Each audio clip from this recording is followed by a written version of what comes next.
上淘宝闪购，搜夏日拼团，外卖低至5折起。本节目由点外卖更优惠的淘宝闪购独家冠名播出。成长没什么不可以。本节目由3重真萃3D 御护的皇家美素佳儿特约赞助播出。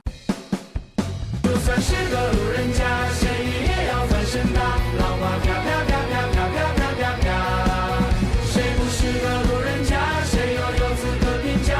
任他叭叭叭叭叭叭叭啦啦。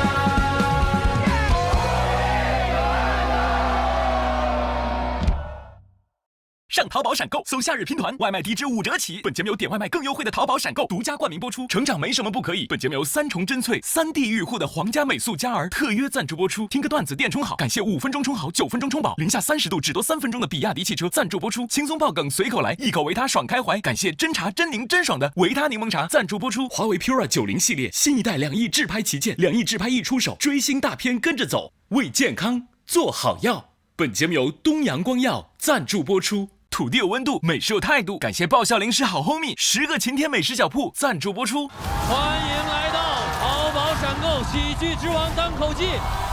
还有一个凿地偷光的光痕，用邻居家的光来学习。你这种事儿怎么好意思说出来的？我用隔壁家的 WiFi 我都不好意思。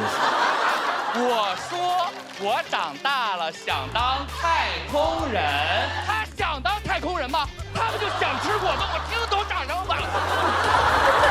其实我也很看好咸鱼，说实话。哎，不许你看好他，你给我把眼睛闭上。我要想办一个史无前例的葬礼，我以后的葬礼就要办成脱口秀比赛，喜丧之喜剧之王单口季。赵老先生，他这一生热情礼貌，风雨无阻。他天天给人挂门上，今天终于给自己挂墙上了。你是不是爱熬夜？是不是爱生气？是不是爱喝凉的东西？哎呀，大夫，你怎么都知道啊？你干脆问他是不是在上海上班不得了吗？朋友们，你没有听过聋哑人为自己发声啊？他说你松开，我这个时候可真是妙手回春啊！本来让我住5天，我第3天就想走了。那个医生说你脖子这儿这个伤口应该还要再养一养吧。我说我已经好了，不信你看，噔噔噔噔噔噔噔噔噔。你到那什么都不用做，看着他们自信一点，说出一句话就可以。老子没加分，上了本科，6个神医直接簇拥上来，围着你。新的雄鹰出现了。恭喜咸鱼、南瓜、季鹏、海宇直接晋级，我们下半场精彩继续。欢迎大家回到淘宝闪购喜剧之王单口季第3季第2赛段对抗路友谊赛，现在继续。上淘宝闪购搜夏日拼团，点外卖拼团更优惠。本节目由淘宝闪购独家冠名播出。笑点稳稳接住，成长稳稳守护。感谢让宝宝成长有底气、上场有实力的皇家美素佳儿特约赞助播出。比赛继续，我们看看下一组要出场的是哪2位演员。有新朋友，有老朋友，这些1对1的组合，很奇妙。第一位要上场的演员朋友，总是这种慢慢悠悠的，但是会把他的攻击性释放的淋漓尽致，擅长的就是这温柔一刀。我们掌声有请黄一锦。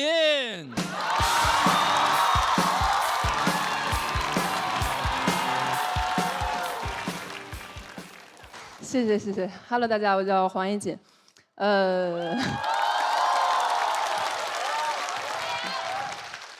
我最近有点想谈恋爱，啊，但是我总碰到那种特别装的人。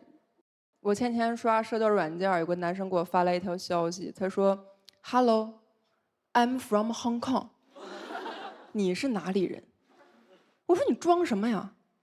虹口还得打英文。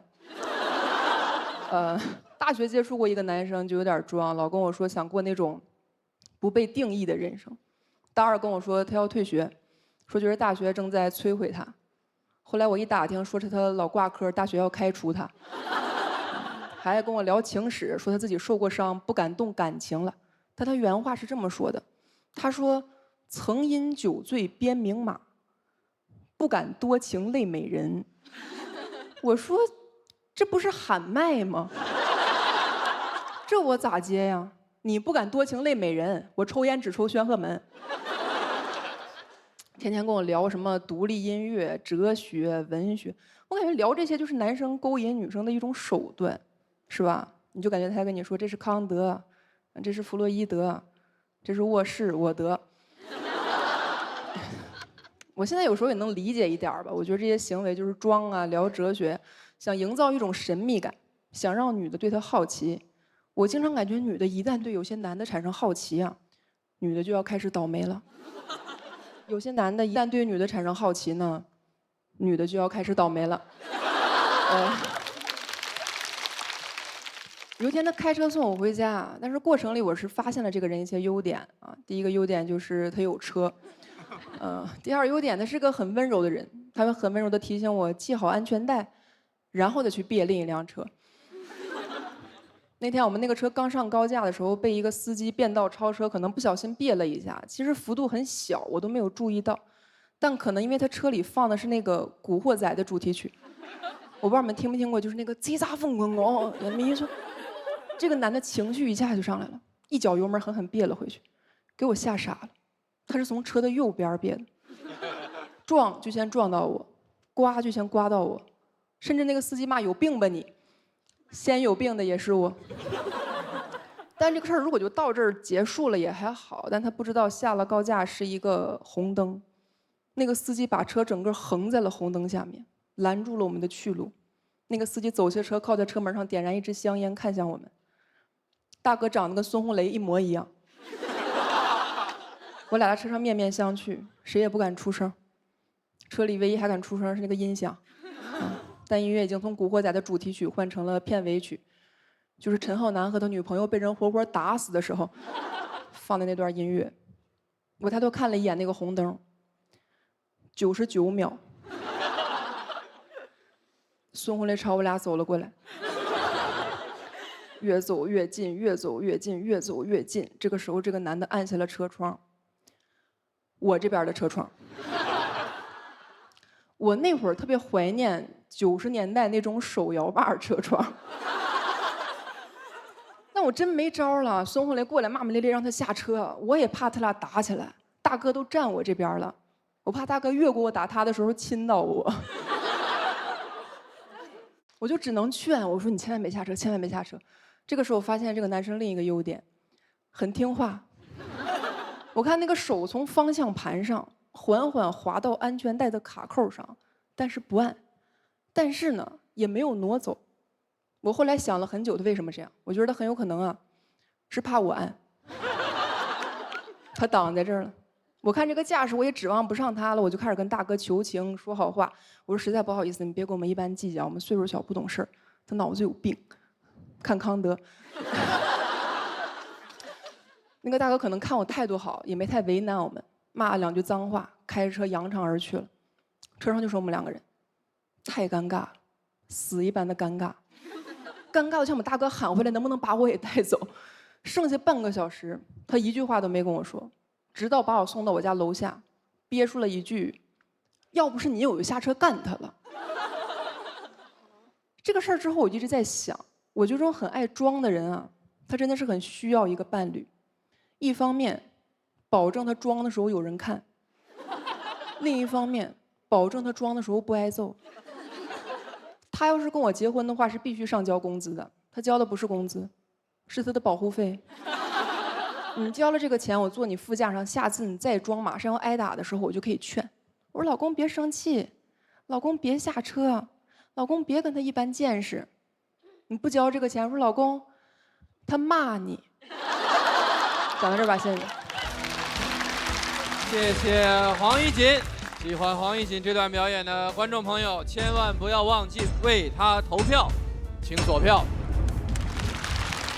这个演完了能说了，好点吗？有一般吧，还行吧。这因为黄一锦这2天突发恶疾，突然有点生病，有点急性阑尾炎，差一点比赛演出都弄不了，然后就是几个小时前，今天还在医院那输液呢，是吧？聊聊这个段子吧。这个跟孙红雷的一个小故事，打引号的。这阑尾炎不会是被那男的气的吧？不是，可能就是没休息好，然后上火了啥的。但是你说完这个，我都挺生气的，就确实我是感觉就是人没必要装哈，但是有的人他就喜欢装，你看孙红雷就不装。人家直接就下来了。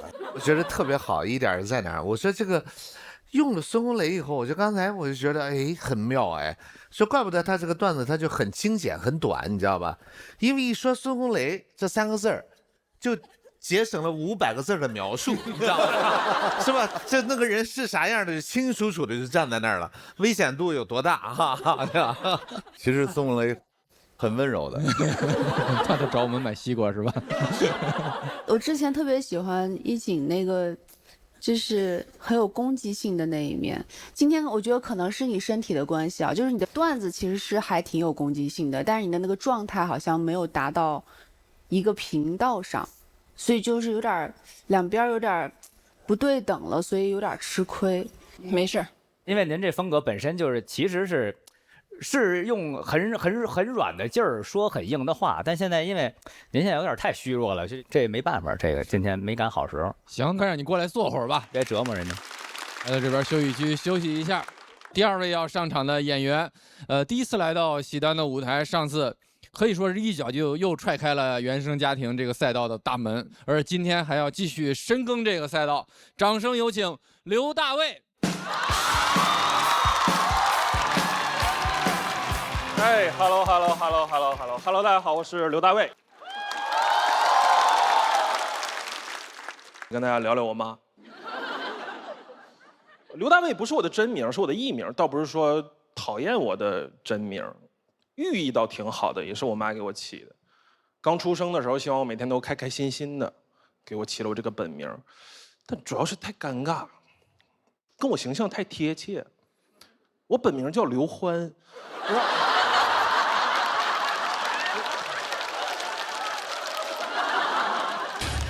我现在最大的愿望就是想长大，倒不是那种生理性的长大。我今年31岁，看我的脸也能看得出来，早就超额完成任务了。是那种社会性的长大。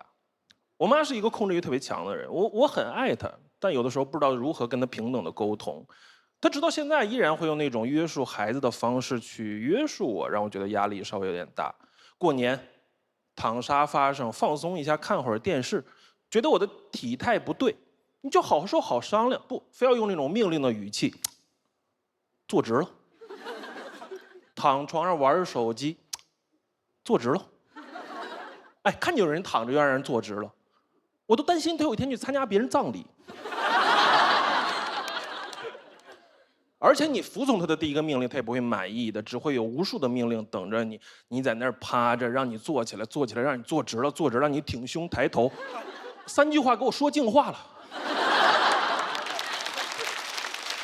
有的时候他甚至命令不动我，甚至会绕过我，直接命令我的器官。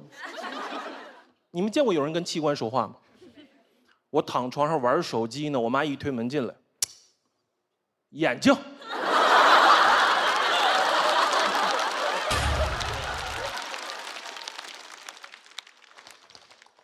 谁？还能单找他吗？你希望他怎么回答你呢？眼睛，你不能这样，你不能指望叫一个器官的名字就希望它发挥正常的作用，对吧？没用的，不可能说领导扣我工资了，我良心。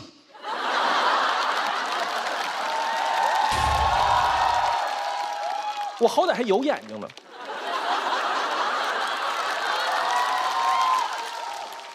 但确实在家里待着不是很自在，所以挣钱的第1个月我就搬出去了。在自己的家里自由，我甚至有点飘了。我甚至开始学习做一个体面的大人。我甚至跟我妈说：“我说妈，有时间来我家坐坐。”朋友们，客套是一种陋习。真来了，压力超级大，因为他每次来，他都特别喜欢把我家改造成他喜欢的样子。你知道什么是他喜欢的样子吗？就是我不喜欢的样子。感觉她不是我妈，她是梦，因为梦想改造家。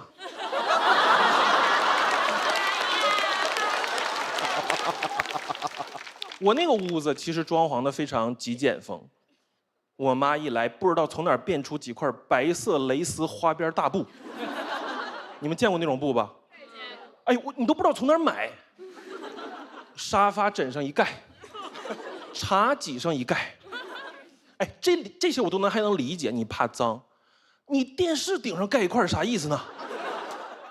你要我娶她呀？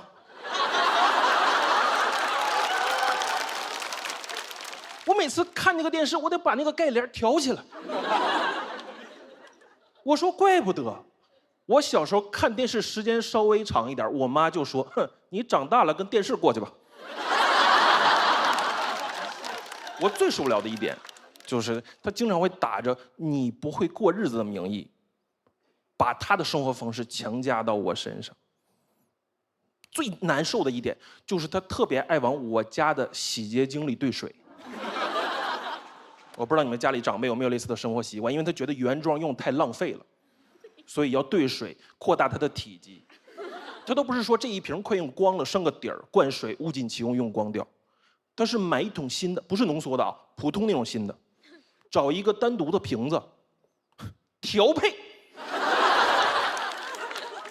1比200，你知道1比200什么概念吗？就是我可疯了，我甚至可以直接喝了它。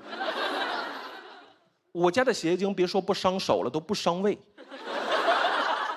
每一次快用光了，我妈就跟那个调酒师似的，找一个空瓶子，叭一对的。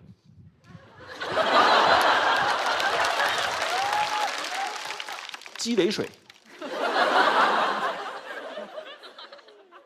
我去外地上大学之前，我就没有用过正常的洗洁精。我第一次去我同学家玩，我才发现那玩意儿居然可以是粘的。有时候甚至我不在家，我妈都会来收拾屋子、盖布，然后走之前给洗洁精灌满水。哎，一点招呼不给你打，灌完就走了。我有时候出差回到家，一用那个洗洁精，那个触感挤到手里，我说坏了。哎，家里进妈了，家里进贼你可以报警的。家里进妈你怎么办？你怎么跟警察同志说？警察同志家里进人了，丢什么了？丢什么？洗洁精的精被偷了。我甚至因为这件事搬过家。我不把地址告诉你总行吧？问我住哪儿也不好好问，你很难相信能从一个母亲的嘴里听到你别让我知道你家住哪儿啊。我也尝试沟通过，我说妈，我也是个成年人了，你尊重一下我的生活方式好不好？你不要把你的个人意志凌驾到我之上。但很难沟通，可能母子关系就是这样，因为他拿你当孩子。所以你的任何拒绝、不喜欢、不要，在他看来就是小孩子耍脾气，就是撒娇。你对他 say no， 在他听来是 say no 的嘛 so 那加那的。但可能这就是母子关系的症结所在，因为他拿你当孩子，所以他觉得他有权利、有义务去管你，因为在他看来，你是他的一部分，你是他的身上掉下来的一块肉。有的时候你能从他话里读出这种潜台词，别说你了，你的器官都不属于你，是他借给你的，你得好好用，因为你如果不好好用的话，他会拿回去，他会在一个非常微妙的时机，旁敲侧击地问你说，你那个眼睛还要不要了？所以到底如何才能成为一个大人呢？我有时候在想，我说是不是一开始我搬家从家里走出来，不告诉他地址，从一开始就错了。因为一个课题不会因为你逃避就消失，它只会不断的出现，直到你给出新的答案。我今年终于鼓足勇气，第一次带我妈去旅游。在此之前，她完全没有见过我那种非常熟练的搞机票、住宿、酒店。那是我第一次从她嘴里听到，儿子，我以后不用为你操心了，你已经是个大人了。但那天我妈反而挺紧张，因为第一次坐飞机，不知道该干嘛，跟个小孩似的，非常慌乱。空姐跟他说话，他也听不明白，只能来问我说：“哎，儿子，那个他让我整什么靠背是啥意思？”我说：“嗨，坐直了。”今天我讲到这儿吧，谢谢大家，我是刘大卫。谢谢刘大卫。喜欢刘大卫这段表演的朋友，千万不要忘记为他投票，请锁票。不得不跟大家透露一个细节，刚刚大卫讲到中间那一段 say no say no， 我和乃文哥黄渤老师对视了一下，我们没有人知道那是啥意思。你也不知道吗？我也不知道，那叫恋爱循环。我是个2次元，这是一首就是音乐。我知道这是音乐，我知道《唐诗三百首》里没有这句，就是这种恋爱小甜歌而已。但是你刚才讲的，我特有同感。就是从那个年代过来的人，都是他习惯节约。就是我妈妈就是没事就要提醒你把灯关上，太浪费电，什么太浪费水，这是他们的一种生活方式了。对，这个我还挺理解的。其实，当然我发现后来你也理解了吧？对，我其实是非常理解他的，因为毕竟两代人的生活环境不一样嘛。不一样，对不一样。就是我还想就是咱们可以沟通的一个，就是我发现呀，到最后，孩子在妈妈眼里啊，他永远是孩子。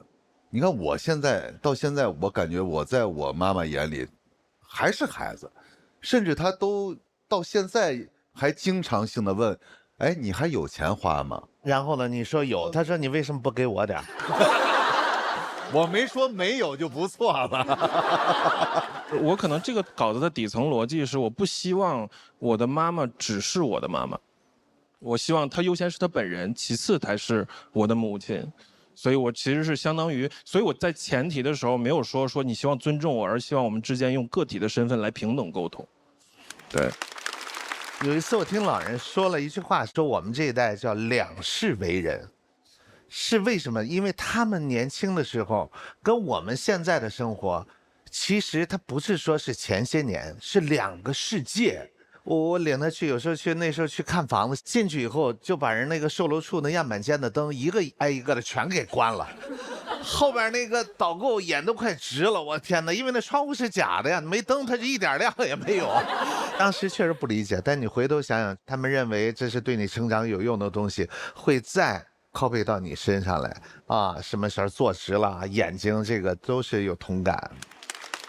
你说到结尾的时候，我特别有感觉，就像你带着妈妈一起出去旅行一样，就是我带着他们出去旅行的时候，他们开始变得懵懂，他们开始变得惶恐。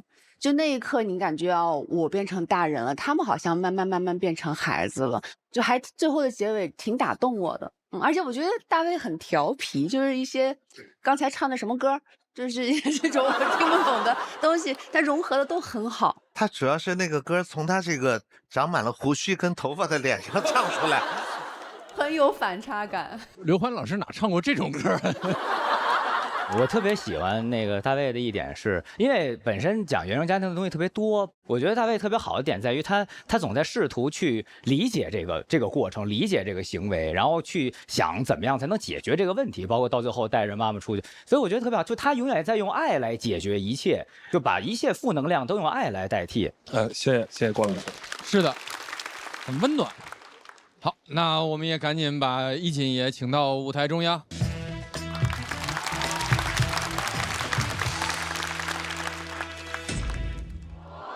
我们请黄衣锦先到待定区休息。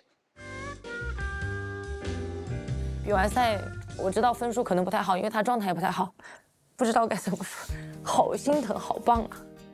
他那天穿了很好看的裙子，把自己的状态调到最好，但是他走的时候，我都感觉他已经快倒了。我回来吧，一个是身体暂时还能忍受，第二个是我觉得，前后这么多人，导演、赛制都定好了，对手什么在那等着，就是别耽误别人，就是你别因为一个人，你很多人的努力全白费了。因为我如果是纯为了身体，我可能就不来了。我是觉得不想让别人觉得我输不起。东北女人一生要强，如果赢了的话，就显得很励志，但是就是生活不能那么顺利嘛。我还是希望，如果有可能的话，我希望等他好了之后，我们找机会再打一次。以我俩状态最好的时候再交一次手。大前提就是还是希望他身体早点好起来。欢迎来到喜提一单脱口秀对决，今天庞博的对手是沈耿，庞博该怎么和他比拼口才呢？这么拼！上淘宝闪购搜夏日拼团，外卖低至5折起。恭喜您喜提单！拜托给我一个脍炙人口的梗吧！脍炙人口！这梗真是越想越好啊！上淘宝闪购搜悦享，悦享会员享1对1即送券。救命啊！你写了我，又说我是烂梗，今天我就和你拼了！拼就拼，我拼好了。上淘宝闪购搜夏日拼团，点外卖拼团更好更优惠。那我们也祝贺刘大卫196票，直接晋级。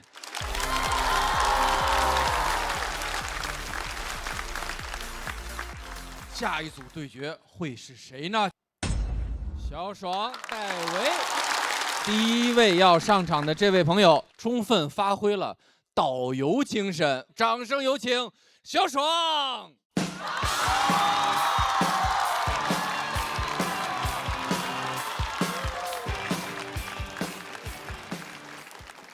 你们好，我叫小爽啊，给大家自我介绍一下，工作确实是个导游，感觉现在导游工作还不太好做了，网上全是骂们的。现在这些导游都是黑导游，他们经常打游客，偶尔有时候也打不过，怎么可能经常打游客呢？因为真的我带团带这么多年了，我看到的都不是导游打游客，是游客互相打。一般是情侣或者是2口子，因为一点小事就可以打起来，大打出手，是吧？我之前带过一次团，是带着一对夫妻去一个海拔3000多米的高山上，2个人就因为一点小事骂起来了，骂到缺氧，然后把氧气罐给他们，一边吸氧一边骂。那是我深刻的第一次感受到什么叫做不幸的婚姻让人感到窒息。其实我也挺想结婚的。但是我看过那次以后，我就觉得我这个人好像不太适合婚姻。我反思过一下自己的身上有很多问题，比如说我这个人抽烟、喝酒，晚上睡觉磨牙、打呼，我打呼特别厉害，我不用婚姻我自己就能窒息。我很害怕自己这些缺点会给自己的伴侣带来困扰，但是我身边的朋友会过来安慰我，他说不会的，不会的。如果对方爱你的话，他就应该接受你所有的缺点。我说这个世界上有一个人爱你了，都不给人家吃点好的。你让这个世界上最爱你的人接受你所有的缺点，我说这句话是不是说反了呀？如果你爱一个人的话，你就不应该让人家接受你所有的缺点，你应该让你讨厌的人接受你所有的缺点。我老板才应该接受我所有的缺点。我婚姻我都想好了，以后我结了婚，我就应该白天跟我女朋友生活，晚上我去找我老板睡觉，还加班，让你感受一下群众的呼声。真的很内耗，很焦虑这个事儿。回家以后，哥跟我喝酒，还在劝我，他说就是配得感太低了。但别人对你好，你就应该学会接受，提高一下自己的配得感。我说别人对你好，你不应该感谢吗？你学会接受，那人家对你好图啥呀？就爱吃苦，所以才找的你。那你是个胆呀！你一个胆有什么好骄傲的，对吧？你一个胆有什么配得感？就越王勾践卧薪尝胆，天天吃苦，他有资格出来炫耀，他可以有配得感。你不能说那个胆跳出来，他就爱舔我。我能理解大家都喜欢优秀的人，但大家都喜欢优秀的人，那我们这些缺点比较多的人谁来喜欢？我就觉得优秀的人应该喜欢优秀的人，你们可以拿优点去匹配对方，那我们这些缺点多的人就应该用缺点来匹配对方，对吧？哎，你2个人有同样优点的时候可以做到相互欣赏，但是2个人有同样缺点的时候也能做到谁也别嫌弃谁，对吧？你一个人打呼就是打呼，2人打呼，对吧？同频共振。我觉得这也是好的感情。我之前看过一个新闻，我不知道你们看过没有当时说有一个大姐出门逛街闯红灯被车撞了，然后给自己老公打电话，老公心急如焚，匆匆赶到现场，闯红灯被车撞了。网友都在那儿骂没有素质，只有我知道爱情。那2个人就是闯红灯，他俩甚至倒在了同一个红绿灯，你知道吗？我看那个新闻的时候，我就哎呦，太浪漫了，你知道吗？这泰坦尼克号跟他俩有什么区别？就是交通工具不一样嘛。你把人换一下，说的台词都是一样的 ，Rose 优壮嘛，爱壮嘛。之前谈到过一次这样的恋爱，我前女友就是这样的人。我前女友跟我一样，缺点很多，我俩都是喜欢抽烟喝酒的人。我俩认识都是在网吧认识的，打游戏认识的。哎，我觉得网吧真的是一个特别好的相亲、谈恋爱、约会的地方。你可以在网吧里边看到你另一半最真实的样子，你就带他打2把排位赛。这排位赛输了骂人，素质低；排位赛输了不骂人，段位低。我跟我前女友一个素质低，一个段位低，是吧？我俩属于一见钟情型的，打2把游戏很开心，晚上就约会，找了一个烧烤摊说喝点酒。啊，聊得非常开心。通过聊天，我发现他跟我一样，不光喜欢抽烟喝酒，啊，什么不爱工作，啊，不爱学习，爱上网，不爱做饭，躺在家里点外卖。我都开始幻想我俩结了婚以后一块瘫痪在床上的样子了，你知道吗？后半夜的时候喝酒喝多了以后聊那个天，跟聊得乱七八糟的。我就问他，我说你平时有什么爱好啊？他说数学。我说数学也太小众了，高等数学嘛。他说15、20。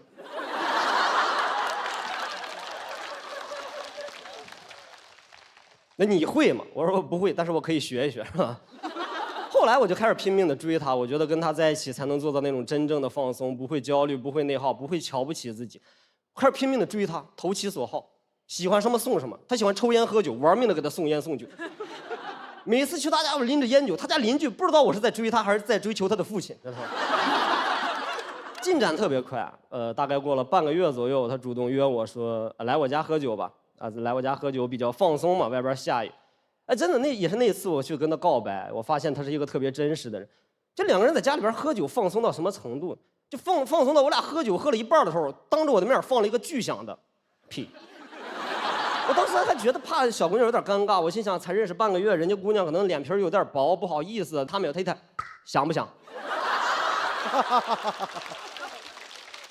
他问我响不响，知道吗？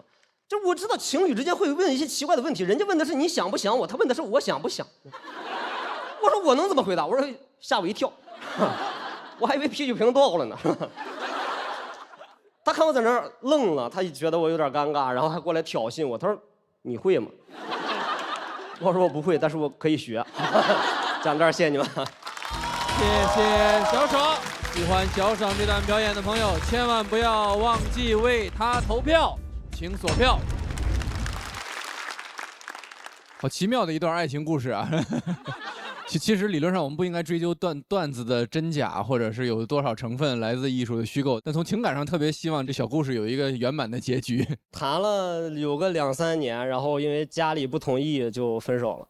啊，那我觉得这个题材其实挺勇敢的，因为在台上就是承认自己的诸多缺点，其实是喜剧上也挺难处理的一件事儿。我是觉得有点短，就没听够，不过瘾。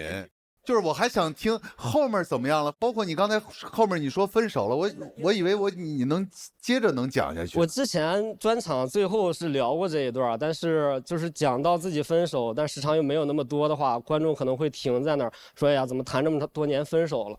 他可能就那个情绪怕出不来，就没敢再往后讲。那看来你自己是真的陷进去了，是吧？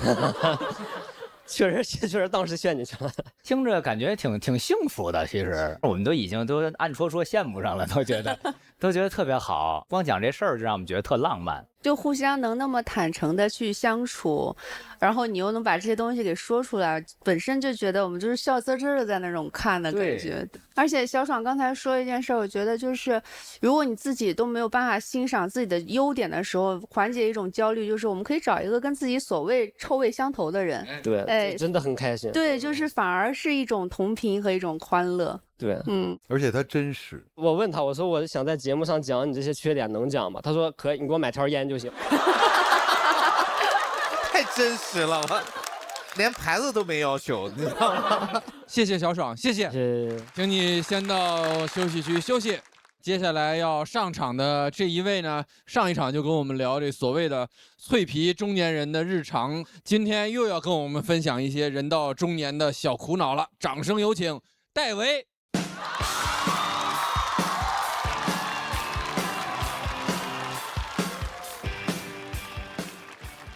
Hello， 大家好，我是戴维，我今年已经37了，这整体状态就是迷茫。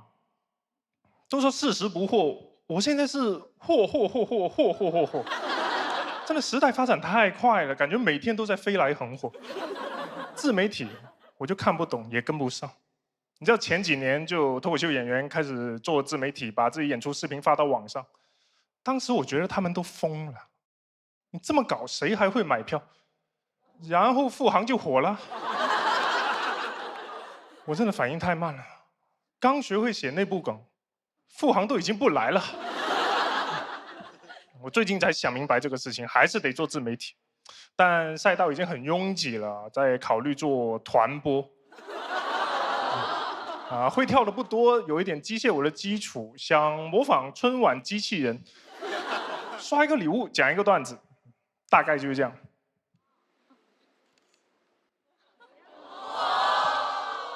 马路上压扁的老鼠是猫的薯片。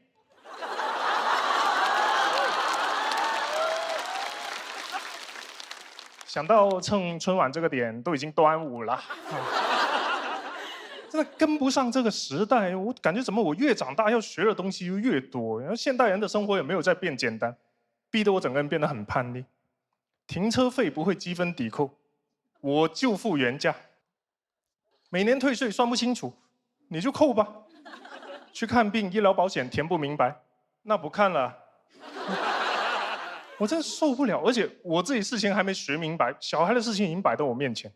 之前给我小孩报小学，我以为填个申请表就好了，结果又是公众号、小程序，又要电脑网页，我连那个报名入口我都找不到。我都开始怀念传统社会了。传统社会，我只需要带小孩去给校长磕个头就可以了。那小孩还要打疫苗。我对疫苗所有的理解就是，只要小孩吃过糖丸，胳膊上有疤，哭得足够惨，那就齐活了。我小时候主要是靠感染一次，自己产生抵抗力。我小时候也没有水痘疫苗，没有关系，我有同班同学。但现在疫苗也太多了，每一针间隔时间也不一样，很怕疫苗漏扎了，但又不能一次性打完，更怕小孩扎漏了。去了诊所不知道打什么，什么乙肝，什么流脑。我说疫苗能欧玛卡莎吗？真的太新潮了。而且为人父母，你总是想给小孩生活一个保障。那就还得会投资理财，我也不会。别人聊天都是什么仓位、杠杆，就专业术语，我只听得懂一个上天台，啥也不懂，也是不感叹。当我听说大家都在买黄金的时候，他已经1200了，果断入手。就是这样学会了上天台啊。好像大家对中年人的期待都是必须会投资理财的，我还是很抗拒，潜意识觉得都是骗局。可能是因为以前上过当吧，当年那个理财产品叫“妈妈先帮你存起来”。其实我爸妈也不太懂这些，可能我跟不上也是一种遗传吧。前几年他们在这个房价疯涨的时候，没有选择买房啊，跑去炒股，然后套牢。吃尽时代的黑利，我一直有点抱怨，那房子多好，怎么不知道买？我就去买了。在21年的时候，以5.2的利率，一下子跟父母和解了，还是找爸妈要了首付，靠父母的托举给我举到最高点。总是跟不上，就会一直在踩坑，然后在坑里面学习。我适合在秦朝当读书人。我怀疑秦始皇他也是学不过来，所以才会掀桌。难学，那就都别学了，烧了吧。但如果非要说跟不上有什么好处的话，那就是有人会说我有少年感。他们不知道我清澈的眼神来源于无知。你懂得不多，不敢教别人，就没有爹味。那我从来不说让我来考考你，我都是答案能不能借我抄一下，从来没有教过别人。今天也是第一次啊，衷心建议各位年轻人好好学习，好好发展，然后答案借我抄一下啊！谢谢大家，我是戴维。谢谢戴维，喜欢戴维这段表演的朋友，千万不要忘记为他投票，请锁票。谢谢戴维，谢谢各位。这是真实的困惑很多哈。对，总感觉自己跟不上，学不会啊，反应比较慢。到这把年纪，好像还好多东西处理不好。你的那个焦虑，就是其实也是我们的焦虑，就是因为真的是太快了，快到就是你得系上安全带，要不然你会被甩出去的那个节奏。所以说，你中年37就中年了。您说呢？我50多，那算我以为我是中年，中少年，啊，中少年。你心态不错呀。其实我也不懂你说的这些，咱们俩是同龄人，但你给人的样子很年轻，好像你在说这些事儿的时候，就是有种不匹配的感觉。我不信他不懂，因为我觉得戴维是个聪明人，人家还开那个脱口秀俱乐部呢，人家还是吧？你不有成功的这个投资理财经验吗？我是俱乐部的吉祥物了，我合伙人经常骂我是实习生。那其实我觉得是那个感觉，因为你这一段里面虽然时长跟篇幅都没有很长，但其实涉猎了很多的话题，从你个人的这个生活，什么从脱口秀嘛，甚至是自媒体啊什么这些，然后又到打疫苗，对，又一下又一下，对，然后我就觉得跳切的有点快，是稍微每一样都没说明白，好像是吧？就是因为他不懂嘛。我这么深的这节目，我这太深了。那就学吧，学无止境是。那我们先把小爽爷请回舞台中央，我们的观众朋友会给小爽和戴维怎样的结果呢？请看大屏幕。之前体验了这个比赛机制美妙的一面，残酷的一面又要来到我们面前。按照规则，因为两位都没有达到160票，所以我要请小爽和戴维暂时都前往待定区。接下来就最后一组了，看看今天最后要上场的两位朋友是谁？黑灯普拉斯，那想挑战这两位朋友的就站到身后。命中注定的组合，跟你们讲不清楚，你们不懂。他们不懂。哎，我们俩和节目组对抗，对抗路友谊赛，打得开心一点吧，我也不会打出什么脑浆。对，脑浆。我看不过你，我就往你太阳穴上面捶一拳。普拉斯拉完了。斯里兰卡人讲段子都比你好笑。我再也不去斯里兰卡。嘿嘿嘿，噔噔噔噔噔，你淘汰了。我觉得他赢，我觉得斯里兰卡人那个挺好笑的。第一位要上场的朋友，他虽然看不见，但是一直盯着很多无障碍设施的问题。这一次他又盯上了什么？掌声欢迎黑灯